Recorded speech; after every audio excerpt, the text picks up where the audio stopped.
지난해 삼성생명과 한화생명은 전년보다 순이익이 증가하며 실적 호조를 보였습니다. 하지만 지난해 3분기까지 실적을 보면 교보생명이 대형 생보사 가운데 유일하게 순이익이 감소했는데요. 올해는 악사, 손보, 인수 등 해결해야 할 과제가 산적한 상황에서 업황마저 불안해 생보업계 상위권 자리를 지켜갈 수 있을지 주목되고 있습니다. 이용재 기자의 보도입니다. 삼성생명은 지난해 연결 기준 당기 순이익이 전년보다 30.3% 증가하며 1조 2,658억 원을 달성했습니다. 한화생명 역시 지난해 순이익이 전년 동기보다 71.8% 증가한 1,969억 원을 기록하며 성장했습니다.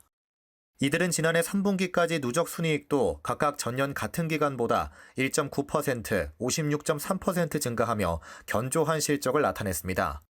하지만 교보생명은 대형 생보사들 가운데 유일하게 지난해 3분기까지 누적 순이익이 전년보다 감소했습니다. 지난해 3분기 누적 순이익을 보면 5,323억 원으로 이는 전년보다 21% 감소한 수준입니다. 교보생명은 지난해 코로나19 사태로 증시가 급락해 변액 보증 준비금 전입액이 크게 확대된 영향이 수익 확보에 부정적인 효과가 미쳤다고 설명했습니다.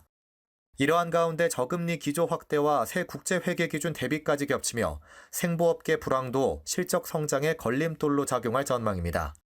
뿐만 아니라 교보생명은 내부적으로도 처리해야 할 과제가 산적한 모습입니다. 지난해 9월 악사 손해보험 매각 예비 입찰에 단독 참여한 이후 현재까지 별다른 행보를 보이지 않고 있는 것. 업계는 디지털 손해보험사를 염두에 두고 입찰에 참여했지만 2천억 원 안팎의 인수 가격이 부담으로 작용했을 가능성에 무게를 두고 있습니다. 이미 자회사로 가지고 있는 디지털 생명보험사 교보라이프 플래닛은 지난 2013년 출범 이후 8년 연속 적자 행보를 이어가고 있습니다. 또 700억 원 규모의 즉시연금 미지급금 분쟁에 대한 판결도 남아있는데 앞서 미래에셋생명과 동양생명 등이 패소해 전망이 어두운 데다 지난해 새롭게 진출한 미얀마 지역에서의 신규 사업도 쿠데타 사태 장기화로 차질이 빚어지는 것 아니냐는 우려가 나오고 있습니다.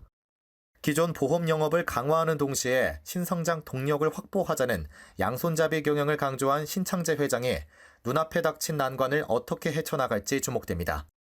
매일경제TV 이용재입니다.